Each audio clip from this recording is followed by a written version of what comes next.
you are well and having the most incredible day as always. Welcome back to my YouTube channel, and in today's video we're going to be diving into another bunch of my Lush empties. So essentially, if you guys haven't ever watched one of these videos before, which if you haven't, I feel like you definitely should because I love empties videos, but if you haven't ever seen one, essentially what I'm going to do is sit down and go through all of the Lush products that I have finished over the past few months and give you my honest opinion on all of them now that I've finished them. So that is what we're going to do. This is my 9th one, which I still can't get over. I think it's absolutely insane. I have used 9, well, that I've filmed 9 of these videos where I've used multiple products because I'm a hoarder. I collect things, so I'm really impressed with myself that we are doing the 9th one today. So yeah, without further ado, I hope you guys enjoy. Grab yourselves a drink. I've got mine. It's currently an iced coffee, but it's a little bit melted, so still tastes great though, not gonna lie. But yes, without further ado, grab yourselves a drink. Let's dive into the video. I hope you guys enjoy and carry on watching. So I'm gonna start off with a body lotion that I finished, and that is the Lime Bounty body lotion. Now I have mentioned this in quite a few videos. I believe I mentioned it in quite a few favourites videos. I love this lotion so much. It is so incredible. It smells absolutely insane. It smells like lime sweets. It's so sweet and so fresh and incredible. The only thing about this product that I don't like is that they shave coconut on top of it. I guess it is for, well, it's not coconut, it's cocoa butter, sorry, cocoa butter. So you can use it on the skin and melt it into the skin, but I kind of find that I'm rubbing it into the skin and I've got like chunks of it all over my skin. So what I actually did was, the first time I used this, I just took all that off and I melted that onto my skin when I got out of the bath, and it melted like really quickly and was really nice. And then I used the rest like a normal lotion, and it was so incredibly good, honestly. It still smells like it now. It smells so good. It's a very sweet lime smell. Ingredients wise in this one, we have got olive oil, shea butter, coconut extract, cocoa butter, coconut oil, capucci butter, lime oil, lemon myrtle oil and grapefruit oil. So it's very citrusy. It's making my mouth water, like thinking of the smell. It's just so good, so fruity, so fresh. A beautiful summer body lotion. The only thing is a little bit on the oilier side, I'm not gonna lie, but I use it before bed and it's amazing. So if you haven't tried this, I love it. Not as much as Sleepy, because Sleepy is my ride or die body lotion, but this is very, very close. So good. Next up, moving on to a shampoo. Now I have had this shampoo in my collection for 5 years, which is actually kind of disgusting. However, I promise you it smelt fine, looked fine and worked perfectly. So I go by all of those things.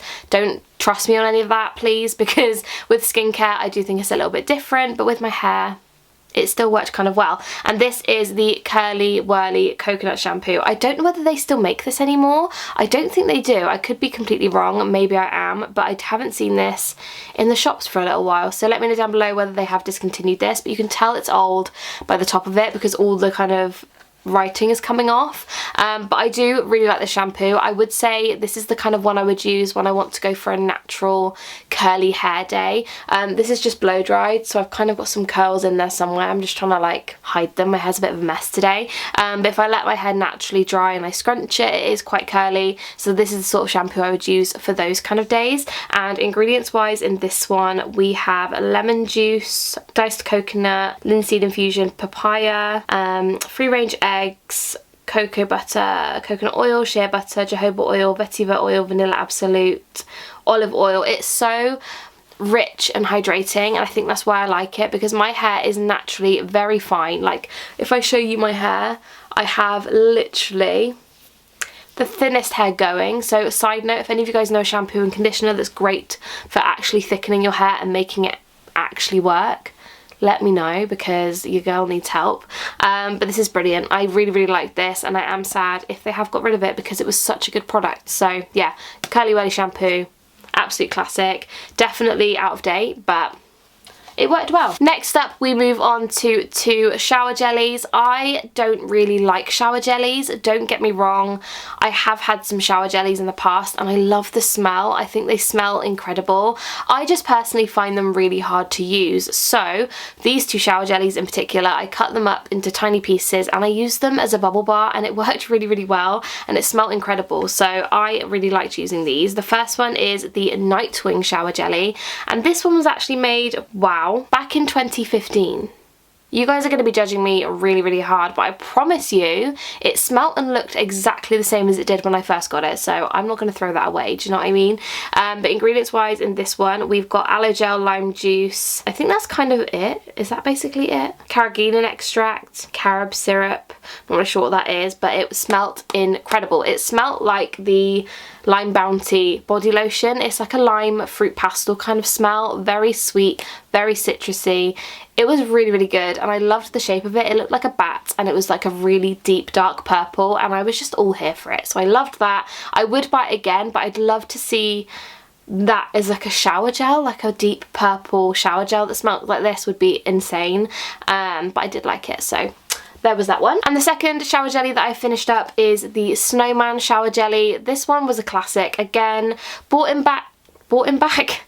back in 2015, so a little bit of an old one, not gonna lie. Ingredients wise, we've got carrot infusion, lemon oil, bergamot oil, buchu oil, carrageenan extract. It's got the same fragrance as anything in the carrot kind of family, so the bunch of carrots bubble bar, carrot soap, that kind of vibe. That's what this smelled like, and it's so good. I love the smell of like the carrot family. It's just so nice. And again with this one, I cut it up into small cubes and I used it as a bubble bar, and it was really nice to mix with like a bath bomb because it wasn't too overpowering, so it smelled really, really good.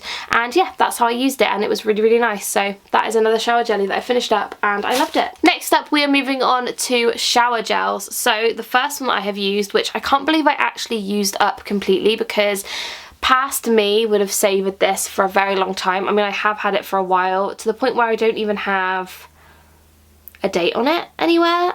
But anyway, this is the Snow Cake shower gel. So this smells like anything from the Snow Cake range, Snow Cake soap. It is really, really, really good. I really like this one. Can I say really one more time? Really, really. Ingredients wise, you have got Rose Absolute, Benzoin Resinoid, Cassie Absolute. It's hard for me to kind of describe this smell because it's very almond, cherry, marzipan-y, that kind of smell, like Cherry Bakewell sort of vibes. It is really, really good. I do like the smell, and I did really enjoy using the shower gel. It was so nice. But again, this one was actually from the kitchen, when the kitchen used to be about, which was a little while ago now. So yeah, it is an absolute favourite of mine, and don't mind the little chunks of stuff in there. That's actually some conditioner that I was using this pot for, so just ignore that. But yeah, Snow Cake shower gel, amazing. And the second shower gel that I got through is the Uluru, I think that's how you pronounce it, shower gel, which I think I got gifted back when I worked there in 2016. A long time ago. And I've just realised on the back of the bottle it says best used fresh. I definitely didn't use it fresh because it actually only lasts 2 months, which is insane. I don't ever remember a shower gel having a 2-month expiry date. But anyway, I definitely used this one out of date. But ingredients wise, it had coarse sea salt, orange oil, lemon myrtle oil, sandalwood oil. It was a really lovely shower gel. I wasn't overly struck by it. Like, I probably would never buy it again. I wasn't using it thinking, oh, this is the best thing ever, probably because it was out of date. But it was nice. It was okay. It cleaned me. It smelled like nice-ish. Do you know what I mean? I just wasn't kind of overstruck by it. So that is I can't pronounce it. But it's this one. It was good. Wouldn't buy it again, but it was nice. And lastly, moving on to the Fresh face masks. So if you guys didn't know, I unboxed the Fresh and Flowers box on my channel. I've got a whole kind of playlist of all of them, so if you want to check that out, please do. But I also have one here that I bought from the normal range when I took back a load of pots. So I'll start with that one, and then the other 3 were from the boxes. So the one that I got from the normal range was the Glen Cocoa face mask. Now this was honestly incredible. If you guys haven't tried this, please go and try it. Not only did it smell like chocolate, so it smelt incredible, it also left my skin just so fresh, so clean. It had the smoothest texture. It was almost like putting chocolate icing on your face. It smelled insane. It smelled very similar to the Posh chocolate smell. It was delish. It was so good. Ingredients wise in this one, we have got cocoa powder, almond butter, rosewood oil, violet leaf absolute, ylang ylang oil, jasmine absolute, I can't talk today, jasmine absolute, and rose oil. It was just incredible. I honestly cannot recommend this one enough. I would definitely repurchase it. One of my favourites for sure. And I was not disappointed, so I'm really glad I picked that up with my pots because it was delish. And the next 3 were all from my Fresh and Flowers boxes, so I don't think you can buy these on the regular. You might be able to pick them up from the flagship stores possibly, I'm not too sure, I don't have one near me. But the first one was the matcha face mask. I did really like this one. From what I can remember, it reminded me a lot of Love Lettuce, like the smell and the texture. I could be wrong, but that's kind of what it reminded me of, so I did like it, but I wasn't wowed by it. It wasn't something completely different to me, so I did like it, didn't love it. That's kind of how I felt about it. Ingredients wise, this one has kaolin, lemon juice, primrose oil, jojoba oil, spirulina powder, clary sage oil, and matcha powder. So it was really nice. I would use it if someone gave it to me, but would I pick it up again? Probably not. That's kind of how I thought about it. It was a very earthy, fresh, clean smell. You guys know I am not one for garden smells. It's not my favourite, but I did like this one. I just didn't love it. Do you know what I mean? Does that make sense? It was okay. I'd give it a 5 out of 10. That's how I feel about it. The next face mask is the date night face mask. Now, from what I can remember, I really, really liked this one. It was a very softening, soothing kind of face mask. It was kind of perfect for, it was just a really lovely evening mask. And ingredients wise, this one had kaolin, talc, coconut, dried dates, cocoa butter, ylang ylang oil. I think that's basically it. It was just a really beautiful face mask. Personally, I would definitely buy this again. From what I can remember, it was just very soothing, very moisturising, and I really liked it. So I would probably pick this up again if I had the chance. And yeah, I really liked it, and I also really liked the pink label because it was Valentine's-y, so love that. I've just realised that one of these face mask pots was actually a hair mask, so ignore what I just said. But this is the last item in this empties anyway. This is the citrus hair treatment. I really did like this. I feel like it was very softening, very smoothing to my hair. I don't think I preferred it to my Marilyn, which actually reminds me I need to get some, because Marilyn hair treatment is just so elite. If you've got blonde hair, honestly, it's unbelievable, and the smell's so nostalgic. I love it so much. But this one was really good. I found it was very, like I said, smoothing. It made my hair quite shiny actually. It was just really, really lovely. And ingredients wise, this one has soya yogurt, orange juice, lemon juice, lime juice, olive oil, jojoba oil, avocado oil, lemon oil. It was very, very nice. It just wasn't as good as Marilyn in my opinion for my hair type. But I did like it. I would probably buy it again. I'd probably give it like a 7 out of 10. So yeah. Love that. So that is everything for this bunch of empties. I really hope you guys did enjoy this video, and if you've used any of these products yourselves, let me know down below your thoughts and opinions on them all, or anything that you finished up recently that you really loved and would love to let me know. Please do down below in the comments. Also, if you haven't already, please make sure you hit that subscribe button, as we are on our way to 10,000 subscribers, and I would love to hit that this year. So if you haven't subscribed, please make sure you do. I'm starting to lose my voice, so on that note, I'm gonna go. Thank you so much for watching. I love you guys so much, and I will see you in my next video. Bye guys.